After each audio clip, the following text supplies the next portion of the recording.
We've seen it, artists trying to deal with COVID pretty badly.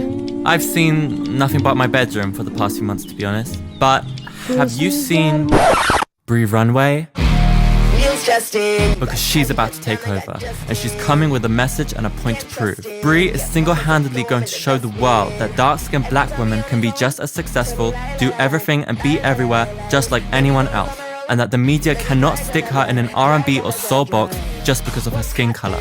Bree Runway will do and is doing everything. You want nu metal? She's here. You want trap?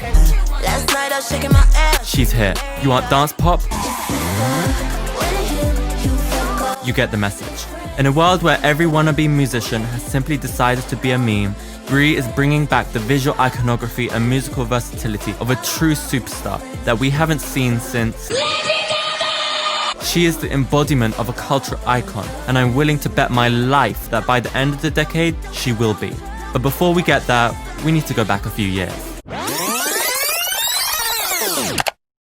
The sun just won't leave me alone.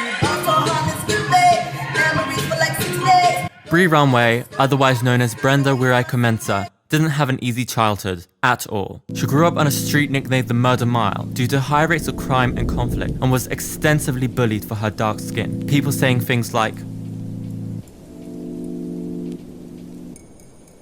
this caused her to try skin bleaching, which she experienced a negative chemical reaction to, explaining in this Day's Beauty article how she had to go through medical level skincare to fix the damage caused. However, teenage Bree's negative self-view was forever impacted when Michelle Obama visited her college and Bree got the opportunity to perform. Here is a clip of Bree talking about the event 10 years later, just as her first major label EP was being released. I don't know who needed to hear this message this morning, but yes, you can. So you think I sounded like Kirk Franklin just then? I think I did.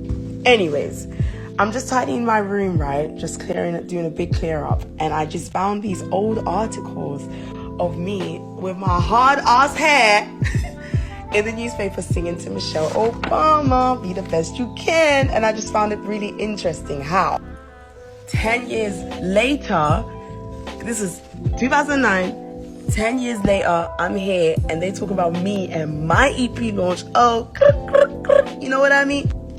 The point of this is what I wanted to say is, whatever your dream is, please nurture it. Don't watch anybody else. Do you. No matter the timeline or how long it takes, you're gonna get recognized for your shit. You're gonna get recognized for it. Hard hair again. You're gonna get recognized for it.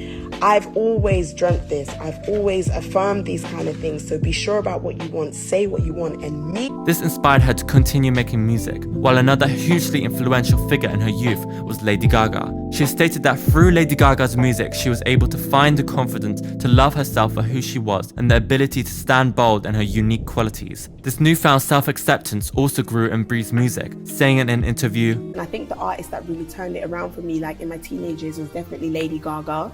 When she came out with her teacup and her leather glove and stuff, I started walking around with a teacup and leather gloves. She actually did. Listening to her made me feel really free and made me like discover myself more and just feel more confident to stand bold in my unique qualities. Like, why not? I think a really large and important part of understanding Bree Runway is the time and effort and work it's taken to get to where she is today. Of course, every artist must make their way and no one gets an easy pass. But considering the extremely tough beginning Bree had and the multiple obstacles she has had to come over as a dark-skinned woman, you could say she's had an extremely tough journey. This was no miracle drop. No one swooped in with a management deal and sorted out her career for her. Bree Runway has been directing her own videos and creating her own projects since day one. To support herself in the beginning, she has worked a variety of jobs, including a Louboutin saleswoman at Harrods, a vacuum cleaner telemarketer, and even handing out leaflets to tie up loose ends. It was this dogged determination and extreme work ethic that led to Bree being able to release her first 2 EPs independently, Runway 01 in 2015 and Bougie in 2016, before being signed to Universal Music Group on the Virgin EMI. Here is a clip of Bree at the signing, well, just being Bree.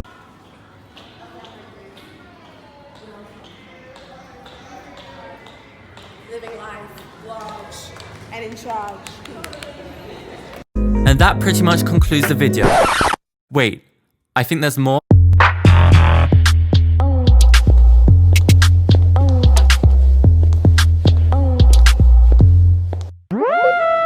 On November 6, 2020, Bree Runway is set to release her debut mixtape, 2000 and Forever, including a feature with the legend herself, Missy Elliott. If you know anything about pop culture and the 20-year rule, you know that the 2000s are set to make a huge comeback, and that acts such as Rina Sawayama, Kim Petras, and Charlie XCX have already made a start. But it looks like Bree Runway is set to lead the movement.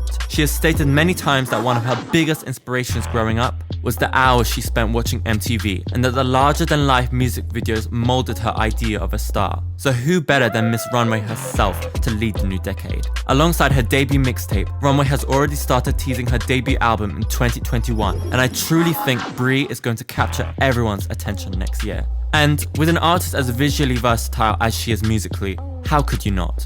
Tell me what you think in the comments of Bree Runway and if you will be listening to her new mixtape. If you did like this video, it would be great if you could give it a thumbs up and subscribe, as we've got lots of new content coming, such as a guide on how to be a 2000s kid, lots of different style aesthetic guides, and exploring the nostalgia surrounding certain movies, albums, and eras, and much, much more. See you next time.